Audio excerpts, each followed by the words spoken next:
All right, guys, thank you all for joining us. Hope you're all enjoying Austin. Welcome to Texas. Today we're going to talk about gender equity. So gender equity is the fair, equal treatment and access to opportunities for individuals regardless of their gender identity. And while progress has been made in recent years, disparities still exist in healthcare and emergency medicine. These disparities can negatively impact the professional development and career advancement of women and other underrepresented gender identities in our field. In this panel discussion, we hope to provide some valuable insights and allyship strategies for promoting and advocating gender equity in emergency medicine, including ways to address implicit bias, promote diverse hiring practices, and create supportive work cultures to build a more equitable future for EM and beyond. By understanding the challenges faced by individuals of different genders, we can work towards creating a more inclusive and equitable environment that benefits all of us. We have no financial disclosures to make. My name is Dustin Williams, and I'm an associate professor at UT Southwestern Medical Center in Dallas, where I also have the privilege of serving as the program director. And for our session today, we have collated a large panel of experts across our field in terms of diversity, equity, and inclusion to have a larger conversation regarding gender equity. Now we'll have the panelists introduce themselves. Ellie, if you want to start? Sure. Hi there, Alvarez. I'm the Director of Wellbeing at Stanford Emergency Medicine. Moll, Vice Chair of Education at Virginia Commonwealth University. Hey everyone, I'm Sreeja Natesan, one of the APs and co-chair of our Gen Ed committee. I'm Cassandra Bradby. I'm the Residency Program Director and the Vice Chair for Diversity and Inclusion at UC Health Medical Center. Melissa Parsons, I'm one of the APs at UF College of Medicine, Jacksonville. Adaira Landry, and I'm one of the co-chairs of our Diversity and Inclusion Committee and an advisor at the medical school. Mike Gottlieb, I'm an associate professor and the Olson Division Director at Rush University Medical Center in Chicago. Hi, I'm Mary Haas. I am at University of Michigan in Ann Arbor, and I am an outgoing assistant residency director and incoming education fellowship director.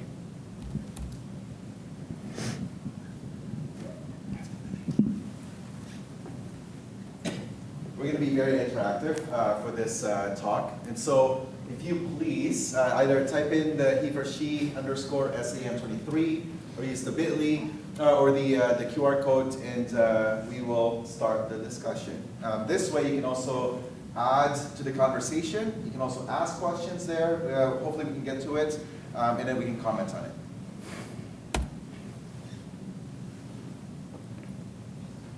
All right, so we also have a little bit of a disclaimer. We're not going to talk about information directly on gender inequities. This is going to be much more conversational. However, my next slide will take me to a little bit of information on.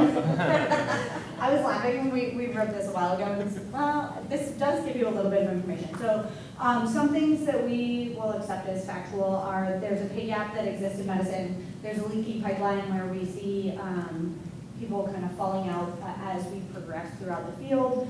We have female physicians have higher burnout rates and higher rates of infertility than, well, that's not than our male colleagues. So we have higher burnout rates than our male colleagues, but female physicians have higher rates of infertility than women outside of medicine. And so those are some of the things that we're going to need to take into the conversation and kind of address.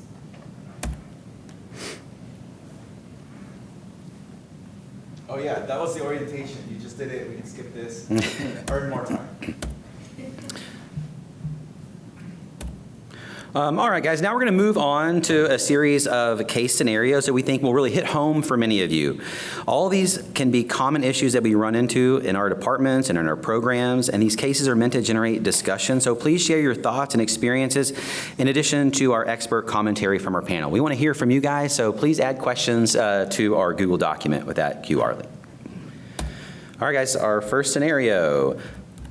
You notice your female co-APD doing a disproportionate amount of administrative work for the residency program. She's often taking notes, sending emails, and doing tasks that could be done by an administrative assistant.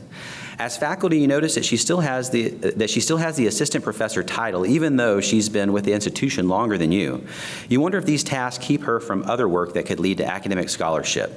How might we, our program leadership, and our department help improve the disproportionate expectations and responsibilities?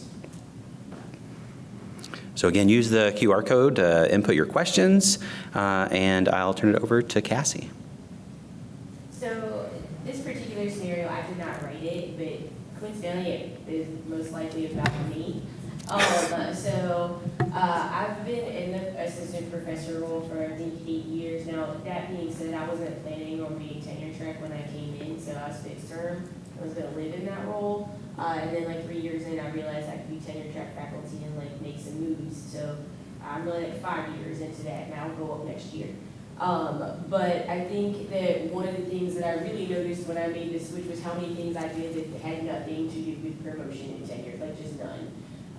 Like you can do all the schedule rearranging, the block scheduling, the putting out a fire left and right, and none of that matters in getting promoted. It doesn't even get a byline a lot of times in your CV. So what is it that you can do to try and turn some of those things into like scholarly work or work that counts, right? So what I get told a lot is everything that you do matters, but not all of it counts. So how do you make it count? And so one of the things I thought SAEM was good at was like pairing you with other people, networking, getting to know others who are really good at doing some of those things. Not only that, but taking the things that you do at your institution and making them more scholarly so that you can put them together into a white paper, so that you can turn them in to things that you can get published. Dr. Todd, I saw you had a comment. Let your work work for you. Whatever you're doing, figure out a way to publish it. Or, if it was me and you were my chairwoman, I would probably volunteer to take a bunch of your stuff so you could get promoted. And that's typical woman way of doing it. I'll carry your burdens. Instead of, what's wrong with your secretary? She's giving you a hard time that you wouldn't have given Dustin because of the difference of your gender. Is that ever really true? So I don't know if y'all could hear Dr. Todd, but she mentioned like using like your ancillary resources, like why are you not using the admin assistant? Do you have a good working relationship with the admin assistant? Do you just not know how to use the admin assistant? Is it a trust issue? That would be me. Like my admin assistant is fabulous. I just don't like to let things go. And so how do you get to the point of like learning how to delegate, figuring out what you can delegate and what you can't delegate is actually probably the first task, but trusting someone to actually carry the load, I think, is also really important. So this is kind of piggybacking on what you were just saying. I think a lot of us have no idea what the job description is for the admin assistant, nor do we actually have true HR supervisory capacity over that individual. So how do we know, or how do we learn, who do we need to talk to within our own departments to understand how to use those resources?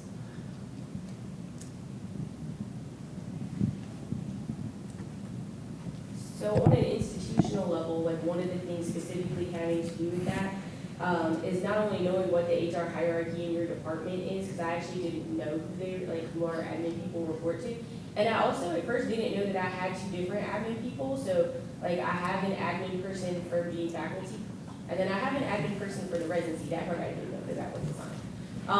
But like what do those 2 people do differently and how do they work for you, I think is important. But the first time I got really freaked out by my new admin assistant, she's like, hey, you have a presentation, just let me know what chapter it's on, and I will make your slides for you. I was like, you're gonna do what? I was like, where do they do that at? Like, and who lets you do that? And how do they give the presentation based on things they didn't write? And I was like, you know what, never mind, it's good. What else do you like to do? And maybe you it looks like you're very capable of doing a lot of things. What do you like to do? And maybe we can see if we can do something else.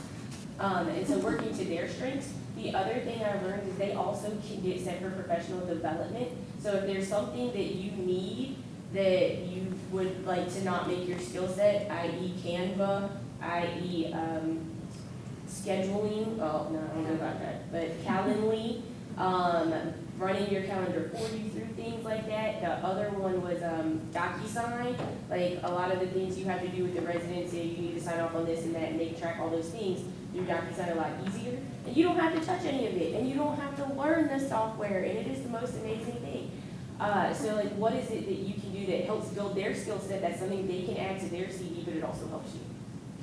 Yeah, and I have definitely, thank you for this comment because I think it's so spot on. And I think many of us haven't really been in positions of managing an administrator or really know what the expectation is for what they can do or what they should do or what the etiquette is. Like how do I ask somebody to do something? Does this fall within their scope? So I think given that this is a gap for so many faculty, I think it does kind of fall within the faculty development scope. So we're actually at our institution working on a session that is literally called, working with your administrator. We're going to have some of the admin come and actually also share their own perspectives on how they've worked with faculty members that have been successful, productive relationships. And some of that just like normalizing what other people are doing kind of takes away some of that guilt. I think we naturally feel like asking somebody to do something for us, even though it really is critical to have that skill to be able to delegate so that we can save time for higher impact activities. I think also from like a faculty coaching standpoint, having a coach, as some departments do have, work with you to list out what you're doing and ask them for advice on how you can delegate things to make more space on your plate for things that will advance your career is important. I agree with everything that's been said. This was just trending on Twitter a few days ago. It was a tweet that came out of Brave Enough, the account Brave Enough, and the concept of non-promotional tasks, and someone actually quantified this. If you read the book, The No Club by Linda Babcock, who does a lot of work on workplace efficiency, but one of the key things that was mentioned was that women physicians spend 200 plus hours a year doing tasks that really don't go on your CV. I will say that some of these like non-promotional tasks or menial tasks that we think of, they are valued in that they build our reputation as being reliable and dependable. So I think sort of to your point, like they might not count for your CV, but they definitely matter for building your reputation as someone who's someone can go to. The other thing I was going to say is there is a loophole for what you can do to sort of make it work for you in different ways. And I remember when I was an APD and I was doing a lot of work, they said, build it into a research study. And I was like, this is probably already been done before or published, and so I didn't really want to do research on a task that I was doing, but I turned it into talks, and I feel like that does count for my CV, and it's something that I love to do. So some of the tasks, like building out a block schedule, if you're just really good at it, you can actually just turn it into a talk and then go to different departments within your institution and give it that way, and that still counts for a lot of academic credit. And I'll just echo that as well, too, because I think it's good to just take a step back. We're so used to moving fast forward that we don't think about these tasks, right? It's like, I'll just get it done, right? That's our EM mentality. Even like grabbing up like implication and stuff, right? These are the things that we do just to get things done. But I think being thoughtful about like, what are the tasks that you have in the day, and knowing that even though myself, I try to stretch it to 25 hours, there's still 24 hours in that day, no matter how much I try to stretch it. And so then being very thoughtful and deliberate with your time to make sure you prioritize those things that will actually help with promotion and advancing, your area of passion is really, really, really important. And then trusting to allow others to kind of grow in that space to help you, I think is also really, important. So like letting go a little bit. So while, I know maybe this person may not do it 100% the way that I want it to be done, but if it gets there at 90% or, 75%, which hurts my heart, it's good, right? And I can kind of help amplify them to get up to 90 to 95 to 100% of where I want it to be, but really helping to grow them and having a relationship where you can give them feedback, right? Because they want to please you and help you and work to your standards, right? And also don't set that bar so high that no one can reach it except for yourself, because that's kind of setting yourself up for failure as well. Yeah, I would absolutely echo that. There is a pretty significant amount of self-management that comes with like managing your task slump, because I don't know about all of you, but it feels really good to cross things off. And so sometimes I will like do the small tasks that are low-hanging fruits just to like feel good that I accomplished something, but sometimes it almost becomes a form of procrastination. So like letting go and forcing yourself to, outsource tasks like that where you can, it actually requires some degree, I think, too, of like self-management. Yeah, I think you also have to remember that, all of your team have value, and what do they bring, what can you maximize, and what is it that they need development in, and what is it that you potentially be like, this person is probably not going to do this well, but it's important for their development. And so it's one of those things where I think you have to make sure that you invest in people. And this is also where we can amplify our colleagues as well, especially our junior faculty. They kind of fall into this role of doing like the secretary work or like reporting and stuff too. So at least at your meetings, if you could be thoughtful of like either rotating who's taking notes, and just because it does often fall onto a female those kind of role with that gender kind of stereotyping culture that we kind of build into it, but like thinking about like who's doing that role, can you alternate who's doing that, and really try to bring more people in so that it's not just one person getting, put in that task itself because then they don't have the time to actually be productive. I think that's a great point, Sri. We need to have more awareness for our colleagues and look out for folks who are taking on too much or getting too much assigned to them that could otherwise be done by somebody else. Great point. I think from an awareness perspective, one of the things that we can do at the institution level is even just look at the data. How many of the people got promoted over the past 5 years? How many of them are men versus women? How many of the tasks that they have on their CV are actually like tasks that requires a lot more work versus those service-oriented tasks that oftentimes fall under women roles, right? Like APDs, the clerkship stuff. Like historically, when you look at that, a lot of these are like focus on like the women in our department, and that actually prevents them from focusing on the other tasks like or passions that they want to pursue. So having data, I think, is important, and I know that that's not easy, but I wonder if there's a way for us to get there. So maybe like I'm going to point to Mike Gottlieb here, who publishes a bajillion things, and just understanding like how do we get those types of work. Actually, it segues perfectly, although I may or may not Mike that works, but it segues kind of perfectly on what my comment was going to be, which is we have a tendency, I think, in general, to try to do everything, and like every opportunity in front of us, we must do.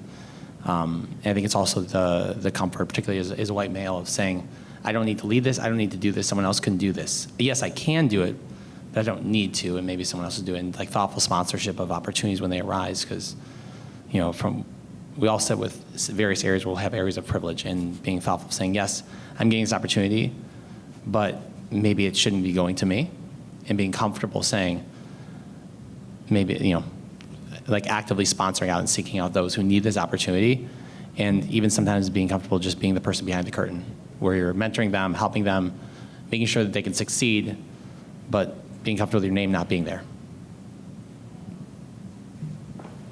And I can project. I've been a loudmouth long enough that I can project.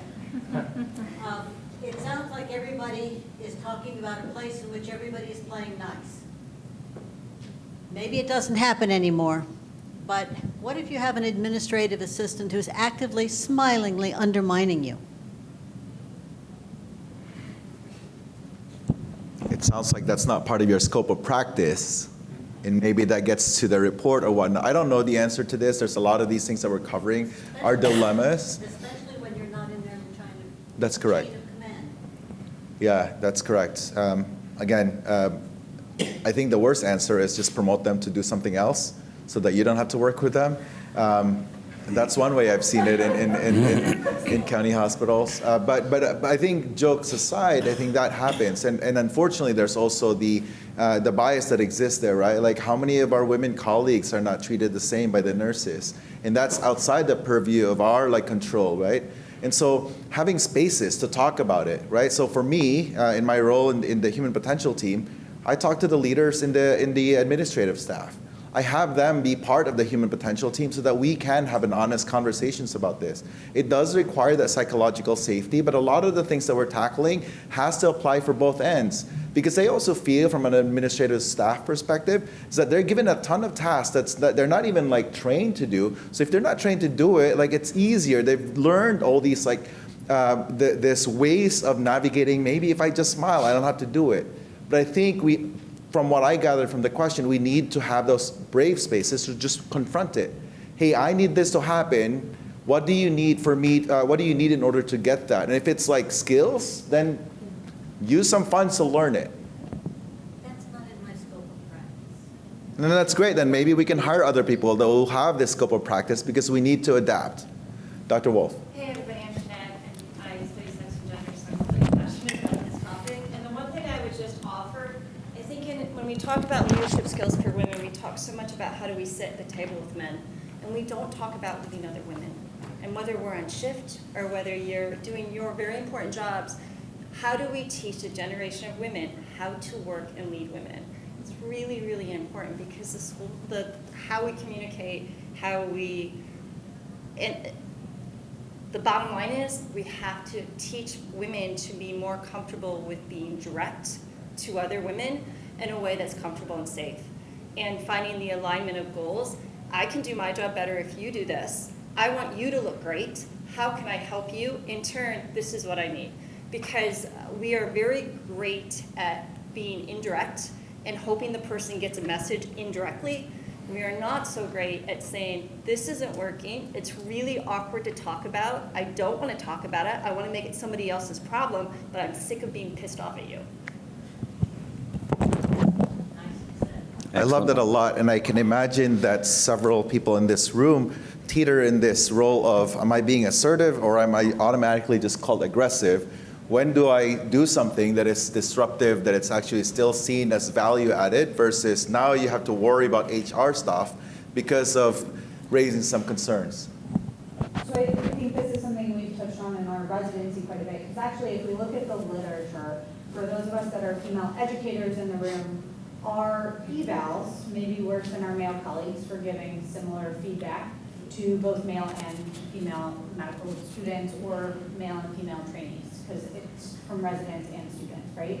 And the feedback that we're giving, even though it may sound very similar, is interpreted differently based off of our genders.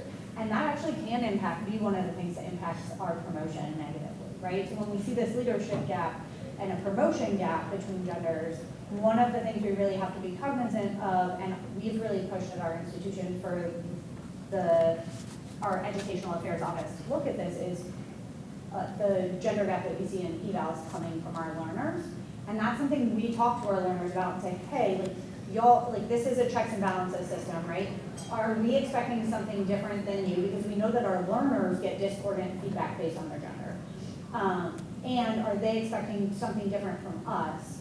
And how do we look at the biases that we all have and think through that before we just say, oh, you gave me negative feedback, so you're witchy with a B, or you did this, so you're bad, right? And I think that that is, again, being able to have those conversations. So we brought that into the residency, and that's like, we look at all of this kind of literature and then have the discussion about, hey, recognize this may be happening for you, and how do you address that? And similarly, perhaps the other side of that, nominating women in the department for different awards. I've been following Twitter. Like, AOM is doing a fantastic job recognizing a lot of the work that like so many people are doing, and like we need more of that. And again, if you want to see more, Dr. Parsons actually has a poster later on about like how women leaders are doing work on this. This is from the business literature, but women who negotiate are 67% more likely to receive feedback that their style is intimidating, too aggressive, or bossy than women who don't. That was a great discussion on case one, a lot of interactive discussion, so appreciate it. Let's move on to case two. I think it'll be just as thought-provoking. So you recently took parental leave for the birth of your child, and your male co-APD is having a baby. None of the male faculty in your department have ever taken parental leave, and he comes to you asking how you navigated the leave process. How might we, our program leadership in our department, best support your colleague? And I'll turn it over to LA.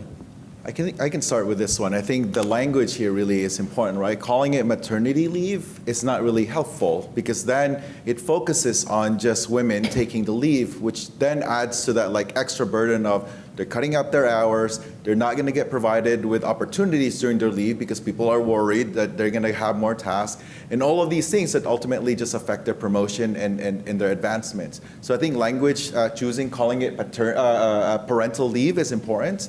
That's one thing. The other thing is the dude should also just take the leave, right? Because if it's only the women in the department who's taking the leave, then it doesn't matter if you call it like the sunshine like leave, it still falls on the women who are taking the leave. And so my plea here for everybody is like, take advantage of it. It is by law, you're supposed to, you have it, right? But we just need to normalize that this is actually an important milestone for you as well. Take care of yourself, right? I'm putting in my wellness hat here. Like, this is part of your wellness. Like, focus on other things other than just work.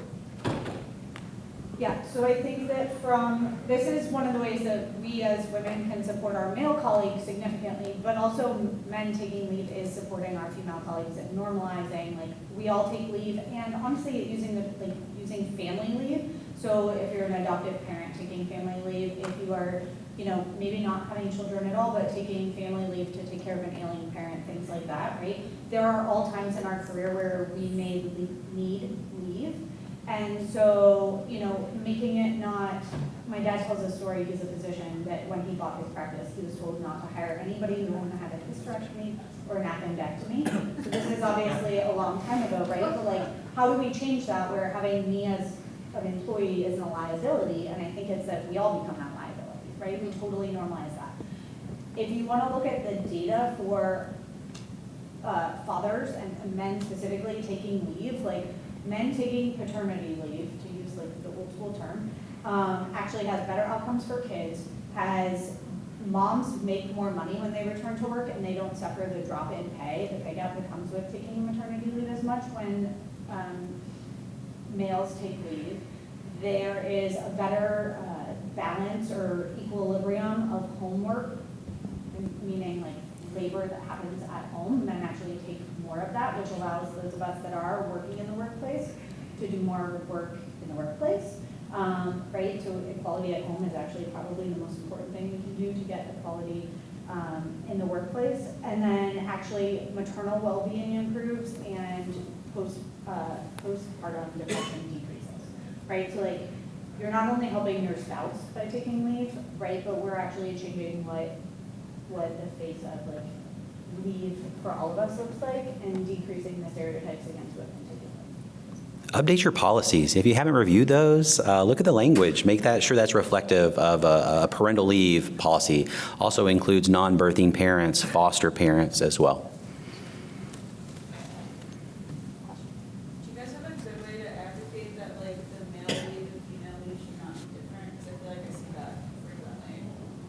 And that kind of detracts from the parental leave. Like even if you change the wording, like it's still separate. Yeah, the dads in the department just talk about how awesome it was to take that break, even though it's not really that awesome because they also do a lot of work at home, right? But really normalizing that many of that happens, I think is one way. So for us, when we know that our faculty who's male like is gonna have like a kid coming up, somebody reaches out to them and talk to them about like, hey, you know, you're allowed to do this. These are the number of days off or weeks off that you can take. Educating females about it too, right? Because like I have 4 kids, right? And so I understand like it's hard having children and going back to work and stuff too, but understanding like by normalizing it, it's not undermining women and what they're doing carrying that child and giving birth, but it actually is allowing them to have a better support one at home with their non-birthing partner, being able to be free to come help them and support them, and that decreases, like we said, like depression and, you know, just sharing the workload at home, which is really important to then return back to work. So I think one, helping to educate is spread the word. This isn't trying to change the viewpoint, but it's actually trying to make it actually better for women who are coming back to work after giving birth as well too. So I think that's really important to kind of share that knowledge, because I don't think that's very well understood. But the business literature, if you go and look at business literature, Forbes, all of these things, they have so many articles out there that talk about this, and whether they're implementing it is slightly different, but unfortunately they see women as liabilities, so women are not allowed to get into leadership positions. So while they're being supported in taking leave, and they say take 12 weeks of leave, no problem, they may not actually ever get that leadership position because they don't want someone as a leader to take 12 weeks of leave, right? But if everyone is doing that, then it's not as much of a problem. Last year at UT Southwestern, we had more non-birthing parents on parental leave than we had birthing parents. That was a first for us. Do you have a question? I think you do need to look at your policy though and like see, is it equitable? If it's not equitable, why is it not equitable? Why is it not one policy? So like, I think where you start is looking at the policy and then you start asking questions to the people who wrote the policy of why it is different. So at our institution, we all have one policy on family leave. And so everyone gets equitable family leave or whatever it is. I think it does stipulate like what you can take it for, but, or like what family related thing you can take it for, but men get the same leave as women do for new arrival. I think an acknowledgement also that these things just happen as part of life. So in our institution, in our department, what we worked on was to just have clarity. How many papers am I expected to write? Right? And so we put that in writing. And initially said it was 3. I was like, well, that's ridiculous. There's no way I can write 3 papers every year and then have all the other things that you're taking care of. So we said maybe 2. So now at Stanford University of Medicine, it's written, we're expected to write on average, so we added the on average, 1 paper per year over 3 years. right? Because then certain years you can write 2, and then 1 year maybe you have like other things happening, not just like birthing, but like we just acknowledge the fact that you're a human being, and there's some years you're not going to be as productive. So I have 3 kids, and my second and third, I had a position at at the medical school where I was responsible for a cohort of students. And so one of the fears I had when it came to, or maybe not fears, but one of the concerns I had when it came to maternity leave was what's going to happen to those 40 students. And so I was quite a little bit nervous going to the dean of the medical school saying, for the first time at least, like, what will be the plan? But I was very reassured when they said, when you go to leave, we'll hire someone to cover those students, and don't worry, when you come back, your position will still be there for you. You don't have to worry about this person permanently taking it. And so just having that language for both, all parents, that we have a plan to cover your work so you don't feel obligated that things are being dropped, can help sort of, again, lower that activation energy for folks to take it. Has anybody heard of the motherhood penalty? Right? For each child the female has is associated with a 4% pay decrease, where in the same male counterpart, when they have a kid, pay raise goes up. So, if we normalize parental leave, maybe that could help alleviate some of those disparities if we're all taking parental leave. Do we have a question in the audience? So I have a comment and then a follow-up question. So we get really stuck in the binary, moms and dads, and I think that we have to be very careful about the language that we're using to describe parental leave, so that we are addressing birthing parents and non-birthing parents and folks who are gender nonconforming, who choose to be parents. And I think in that way, it also opens up alternative family structures like adoption and things like that. My follow-up question is, my organization doesn't have a parental leave policy, so every single person has to individually negotiate with our chair. And, it's a multi-specialty organization, and so they have chosen not to do a parental leave policy because every department is different, and they don't want to have to navigate the different departments. But I'm curious if y'all have any recommendations for how to fix that. I don't have the solution, but I acknowledge the initial part of your point, which is even amongst us, we have to be clear about the language and make it as inclusive as possible. So thank you for bringing it up. As not a chair, that would seem very stressful to me as a leader, and so I feel like the department could just have a policy, so then I could have the out card from having to have a different plan for every single person. So I think it would just be easier and more equitable to have a department plan for family leave or whatever leave you need to take, and then you could just apply that. And you still have to have meetings about it, and that's fine, but like more of the you're going to end up having really upset folks saying, well, this person got 12 weeks and that person got 8 weeks, but this person only took 3 weeks, and how come they didn't get blah, blah, blah. And so I don't think that's not going to go over well, on the whole. So it might just be better if the institution won't have a policy, maybe the department could have one, and you could get input from everybody into write what's in said policy, so then you'd have buy-in from everyone as well. I will say that part of the challenge here is that sometimes legalese are being used against the language here. I've encountered this with focusing on what age do we say, at a certain age, maybe unless you really want to be an optimist, you probably should not do any more overnight shifts because it affects the way that you recover, right? And what we encountered was when we use age, for instance, then it becomes something that we really have to navigate differently. And so I guess what I'm trying to say, I agree with this group in the sense that in our department, we have a team, the human potential team. These common things that come up, take this away from the chair because they are there to take care of other important things in the world than navigating basic rights for people to do, right? And so we just establish those things and answer it as a team, this is something that we care about. How can we apply this in a fair way and also in a way that makes sense for people? I think data is also helpful too, just, finding out, and I feel like this data is probably out there, the percentage of departments that have parental leaves, coming forth with examples to kind of serve as a launch point for brainstorming. I think it's always easier to negotiate things when you have a historic track record of other comparable organizations doing the same. Sounds like a research opportunity. Make your work for you. I do think it's one of the places, family leave especially, where actually we've seen, I think now it is more accepted that women are going to take leave and take their full leave because of the process of birth.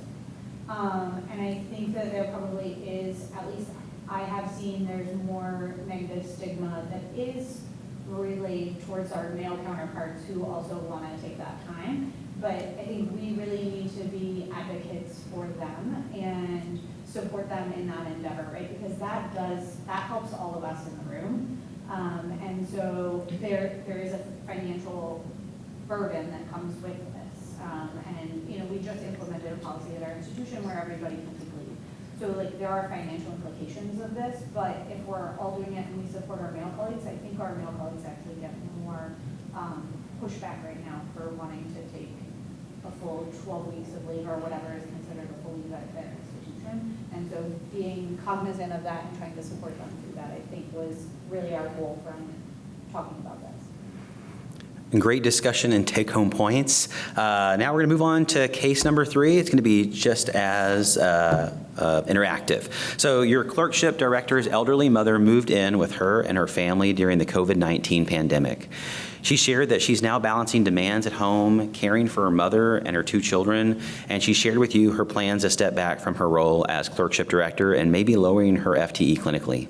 How might we, our program leadership, and our department help support her in meeting her personal obligations while supporting her career? And I will turn this over to Adaira. So I'm actually, hello, okay.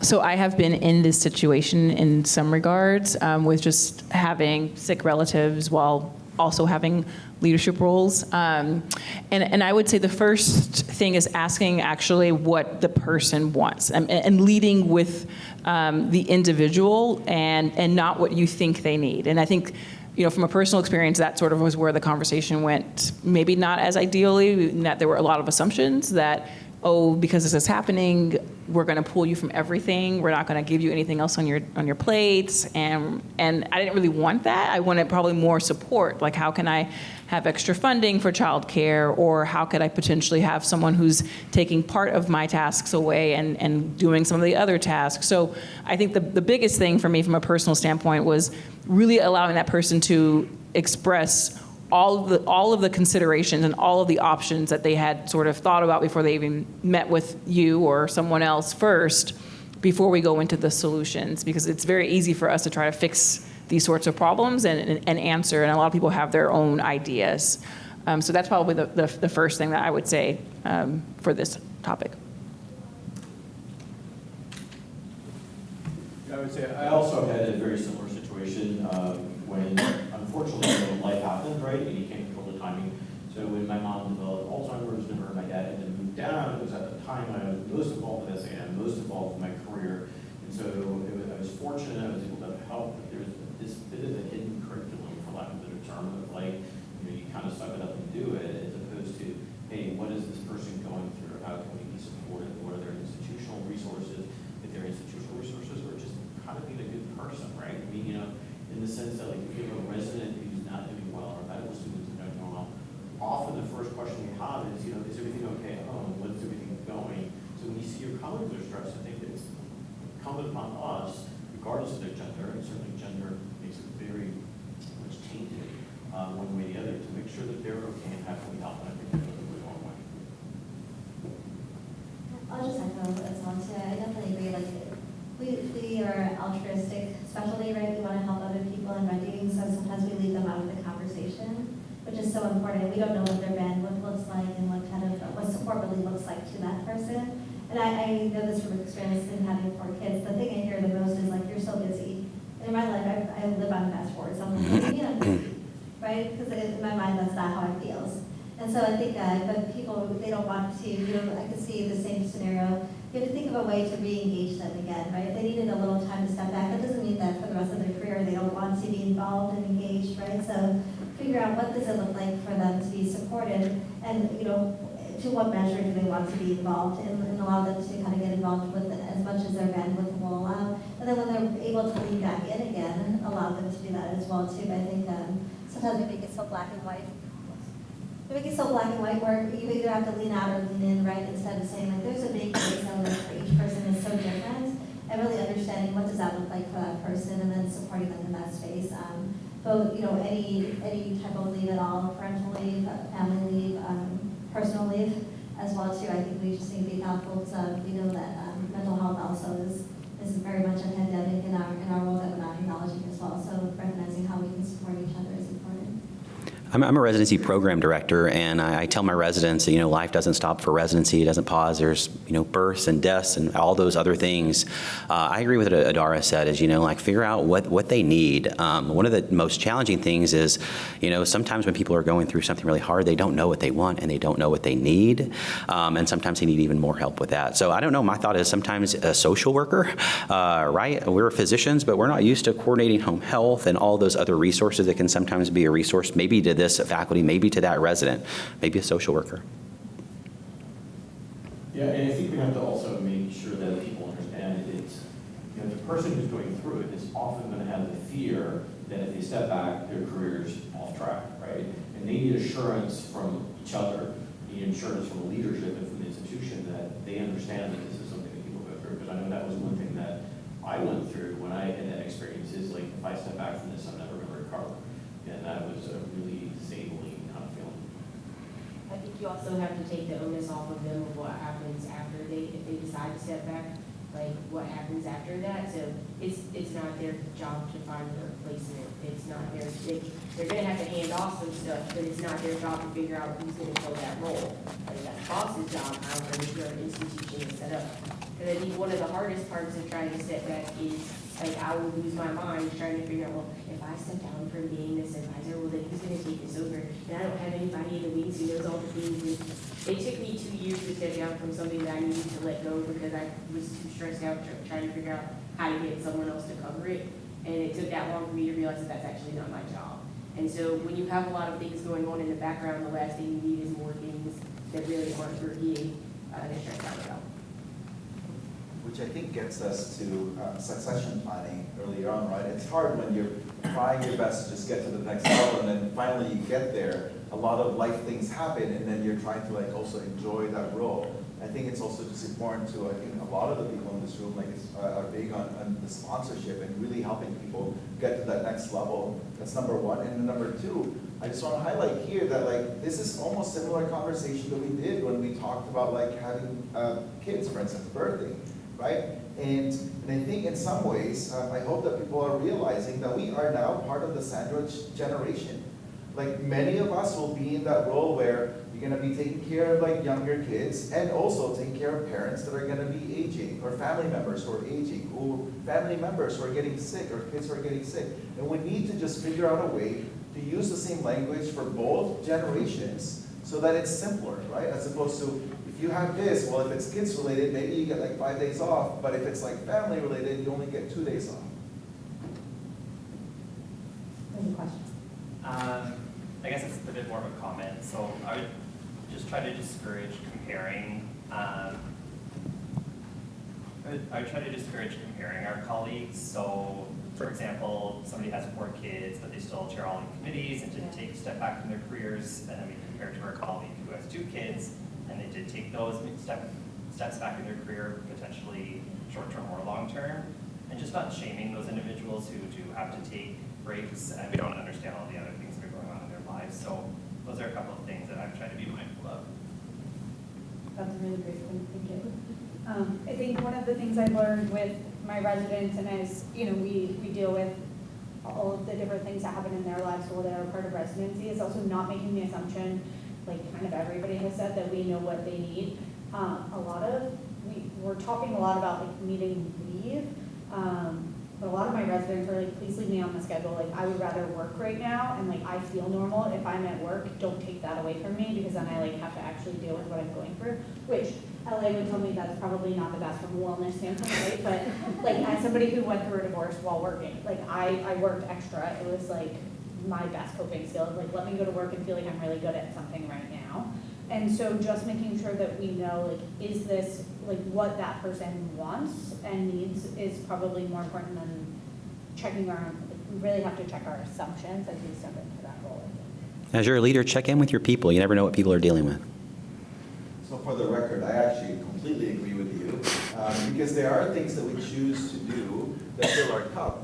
Even though we're sacrificing things that maybe it's a little bit less sleep and whatnot, just knowing that it has an impact on our well-being is important. But I think just to hammer in the point of just asking, what do you need right now? How are you doing? Versus, oh, poor you, you're doing all of these things, let me help you, right? Like, because that is actually very disempowering. And the other thing I would say about this scenario, and when we wrote it, I'm pretty sure we put in particular that she wanted to step back and maybe lower her FTE, which is something that we can do. Just make sure if you are choosing to lower your FTE that you're actually lowering the FTE and not just lowering how much you get paid to do the same amount of work outside of the hospital, right? So you can't just lower your clinical FTE, you have to actually lower like all of the other things that you're doing kind of as well, so that you're not still working like 40 hours a week but getting paid to work less clinically. So we put that in there on purpose. Yeah, again, data-driven intervention. Just look at your department. How many people are actually cutting back on their FTE? You'll be very surprised what the data will show. And if you ask those people, how much time do they still do since they cut back on their FTE? Which is also going to be a very interesting question. And then ask them, how much pay cut did you take to do all of this and still do all the work that you're doing? Which will also be a very interesting question. All right, guys, I want to thank you all for taking time out of your busy SAEM schedule to have this conversation with us. You've been a fantastic audience, so I appreciate all the comments and the questions. I also thank our incredible group of panelists here, our experts. We have just a couple minutes for any additional questions if you guys have, maybe about 3 minutes for questions if you guys have any. Fix the world, apparently. Again, Well, I was just going to say, one thing that I think about as I hear all these conversations about, asking someone about their FTE and how much money they make. I mean, you really need to find those trusted folks who are willing to share that information. I can definitely think of people who I could go to and they would be willing to share, and I can think of people who might not be as comfortable. Same thing when it comes to approaching leave and how you're going to speak to your chair about it, like finding people who you feel like you can go to who have experience doing it themselves, willing to practice and rehearse the conversation with you. And even when you go to HR, like when I went to HR the first time, like I didn't tell them my name because I just felt a little bit nervous that HR doesn't work for me, they work for the hospital, the company. And so just feeling like that sense of security should be in your control as far as like how much information you reveal and how you approach people, and just recognizing that they might have their own level of comfort when it comes to sharing too. Oh, sorry. Oh, yeah, go ahead. Yeah. I just want to share something we did at our share something we did with our institution. I imagine many of you guys in academics have had that hour creep where, the hospital is losing money, the chair has to bump up everybody's hours. And we lost a couple people because their first impression is like, holy crap, I'm doing all of this and you're bumping up my hours, because it felt very personal. And one of the things that our chair graciously did is he did a transparency committee. So there's 6 or 7 of us that every year go through everybody's hours, so that it's sort of double checked and everything is very objective as to this person gets this much, this person gets that much, and there's an internal check on it, and it feels, as the group, much more fair. So the transparency of this has to happen, it's not you, because if not, if we don't talk amongst ourselves, people personalize it and feel like they are not being validated and not appreciated.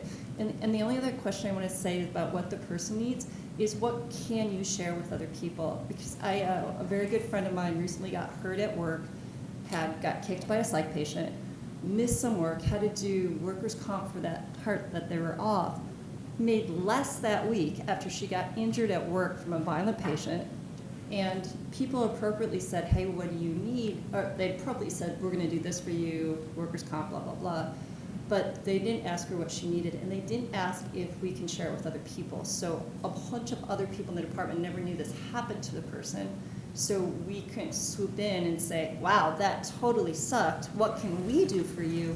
So balancing that confidentiality of what that person needs to calling in the cavalry so that people can help them in these really, really predictable, challenging times. Thanks, Jeanette. Great comments. I'm stealing the transparency committee idea.